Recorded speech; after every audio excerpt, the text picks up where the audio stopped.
Olá a todos vocês que estão nos assistindo no nosso canal do YouTube. Que história é essa, Max? Que história é essa que vamos contar hoje? Ou melhor, que passeio é esse que vamos fazer por uma das cidades mais pitorescas do continente europeu? Tendo dito isso, se você gostar do vídeo de hoje, se inscreva no nosso canal, venha fazer parte conosco nessa constante viagem pelos 4 cantos do mundo. Ghent ou Gant, na Bélgica, como eu falei, uma das cidades mais pitorescas do continente europeu. Ghent, que os flamengos e holandeses escrevem G-E-N-T e leem Rent, como em O Rato Roeu a Roupa do Rei de Roma, é das cidades mais belas e pitorescas que há na Europa. Mas é subvalorizada, muito embora vários a conheçam de nome, acha que seu renome é insuficiente para a beleza e o calibre histórico que ela oferece. Os belgas francófonos a chamam de Gand, e nós, de línguas ibéricas, acabamos por chamá-la de Gant, uma histórica cidade de origem medieval surgida nos idos do século VII e que, à altura do século XIII, era a segunda maior cidade europeia a norte dos Alpes, menor apenas que Paris. Como eu digo, é uma cidade subapreciada no seu quilate. Gente, talvez seja Gant, melhor dizendo, seja a minha cidade favorita na Bélgica. Bruxelas, como a capital belga e europeia, pode ser que oferece mais coisas. Mas tem muita gente que tira algo da elegância que poderia ter. Bruges é uma fofura, mas hoje cidade pequena, essencialmente turística, mas vale a pena de ser visitada. Gant, por outro lado, é uma cidade de porte turística, mas também estudantil, com 470 mil habitantes e muita vida própria. Ela tem muito estilo, com seus marcos e marcas de todo o último milênio, por onde caminham jovens intercambistas e tantos outros além dos turistas. A atmosfera de Gant hoje remonta mais aos períodos gótico e barroco. Suas raízes estão na Alta Idade Média, dos castelos, monges e cavaleiros.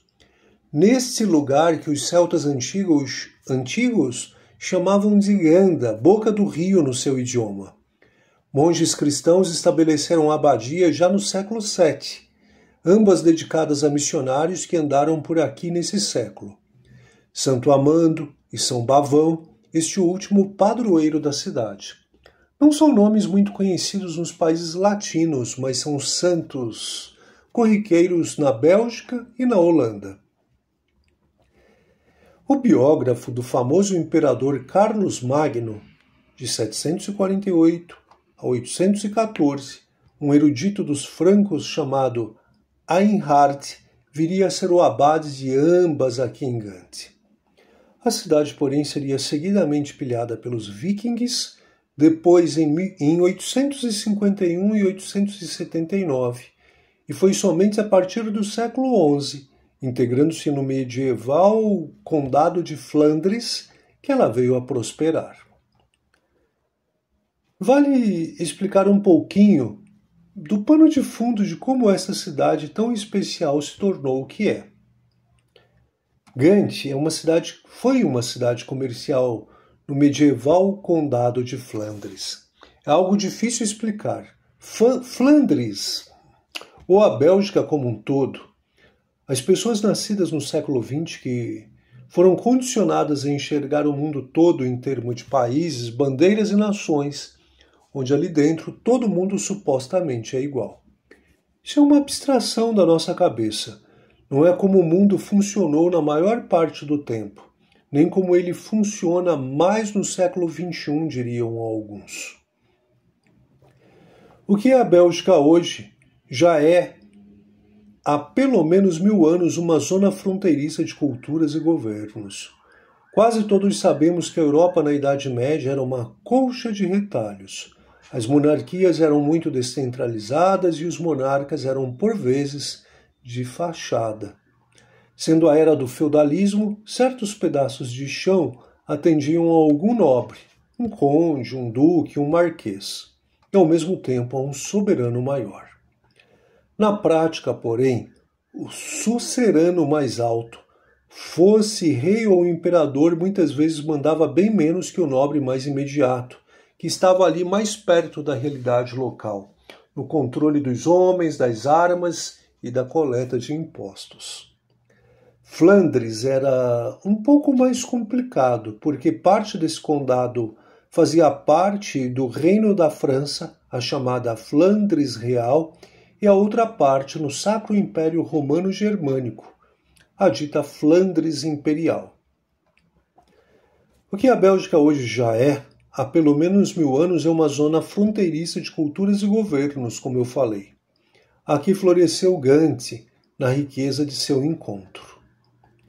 Flandres floresceu como um condado de fato autônomo entre os séculos 9 e 14, vinculado ao Reino da França, mais poderoso por si próprio. Gante era a maior cidade na região. Seu esplendor e riqueza comercial se viam nas lindas e imensas catedrais, que seriam erigidas no século XIII, a Catedral de São Bavão e a Igreja de São Nicolau. Ambas parecem saída de algum cenário de fantasia. Sim, essa catedral gótica de São Bavão é um esplendor por dentro, com certos detalhes renascentistas e neoclássicos, que lhe seriam posteriormente adicionados. Aqui viria a ser batizado ninguém menos que Carlos V, o grande rei espanhol e sacro imperador romano germânico do século XVI. Ele nasceu e cresceu aqui em Gante. Mais notável ainda nessa catedral, porém, é o impressionante painel de altar dos irmãos Hubert e Jan van Eyck, completado em 1432, o chamado Políptico de Gante, o que denota, uma pintura com diversas partes. É um retábulo com imagens sacras, mostrando a transição da arte medieval para a arte renascentista, mais humanizada nas suas expressões. Talvez seja possível dizer que, depois da Itália, Flandres e esta região dos Países Baixos tenha sido o maior expoente artístico europeu do Renascimento. Sim, aos fins da Idade Média, Flandres ganhava dinheiro e patrocinava as artes. Alguns holandeses de hoje em dia gostam de dizer que a localização é tudo. Alegam que ficaram ricos meramente por os grandes rios europeus, como o Reno, acontecerem de desembocar aqui perto, e por estarem nesta frutuosa interseção entre os mundos francês e germânico. De fato, é uma região estrategicamente posicionada entre os grandes centros da Europa Central, como também da Península Ibérica e da Itália. Paris é perto, Colônia na Alemanha e outras cidades alemãs também, e Londres logo ali, do outro lado da água. Mas não é só isso. O Condado de Flandres foi próspero também porque conseguiu usar estrategicamente os seus recursos. Planícies inundáveis se prestaram à criação de ovelhas e os flamengos desenvolveram uma poderosa indústria de tecidos já no século XII. Claro que não estamos falando ainda de máquinas a vapor, mas não se engane achando que produtividade econômica só existiu a partir da dita Revolução Industrial de 1760 a 1840. A importância do saber fazer e ganho comercial com a manufatura de produtos sempre houve. Foi com esse dinheiro, do comércio e da proto-indústria medieval organizada em guildas, grupos organizados de pessoas de um certo ofício, que se levantou também o enorme campanário gigante no século XIII. Bem ao lado do Hall dos Tecidos, ou Cloth Hall, o que era um mercado de manufaturas na época, esse campanário era a terceira das 3 grandes torres de Gante, junto com aquelas da igreja de São Nicolau e da Catedral de São Bavão. Para entender melhor por que Flandres é o nosso nome tão recorrente na história, o nome que ecoa e que muitos de nós reconhecemos mesmo sem saber pô-lo no mapa. Passear por Gante é reviver esse período e o que viria em seguida. Em 1369, a última condessa de Flandres, Margarete III de Dampierre, se casa com Philippe, o Audaz, duque da Borgonha. A Borgonha era um ducado e durante certo tempo reino completamente independente no que hoje é o leste da França, mas não era a França. Via-se como uma entidade e identidade separada, que desapareceu ao longo da história. O condado de Flandres passou à sucerania dos Borgonhos, e assim seria até o final do século XV, com a morte da última duquesa da Borgonha, Maria de Valois, a Rica. Ela morreu numa queda de cavalo aos 25 anos, mas não antes de se casar, e já grávida do quarto filho. Recusou ofertas de casamento do vizinho, o rei francês Luís XI, e foi se casar em vez disso com Maximiliano I dos Habsburgo da Áustria, casamento que se deu em Gante.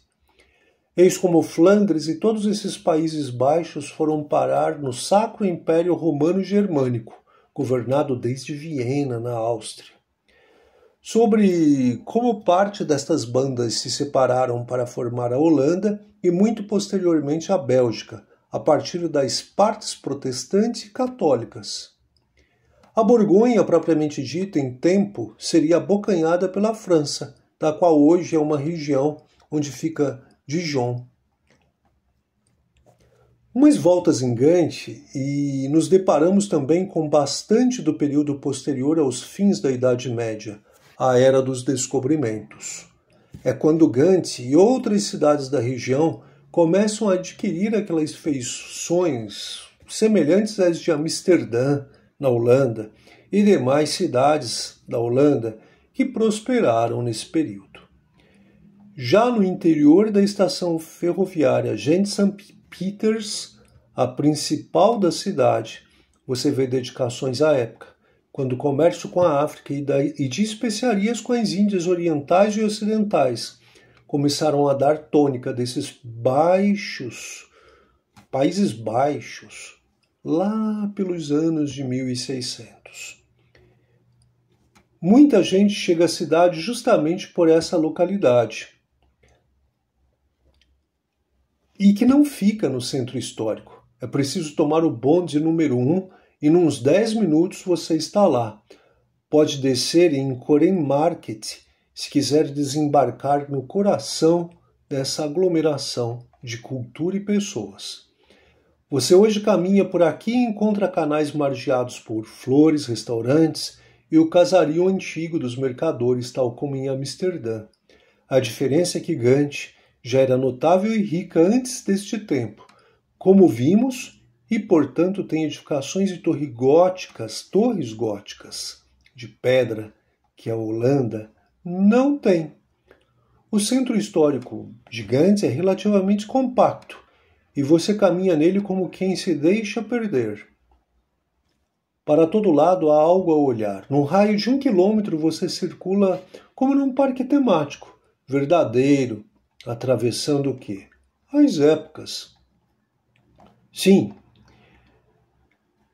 nós podemos dizer que são os próprios belgas, na sua característica ironia e autodepreciação, que a chamam pela mistura curiosa de estilos que talvez não caiam muito bem juntos. Um lado da edificação em Gante é um estilo gótico, e num outro lado, um limpo estilo renascentista. É como se a cidade fosse um tanto esquizofrênica, ou a cara da Bélgica. Falando em quimera, eu volta e meia posso andar no centro, rever um restaurante até brasileiro.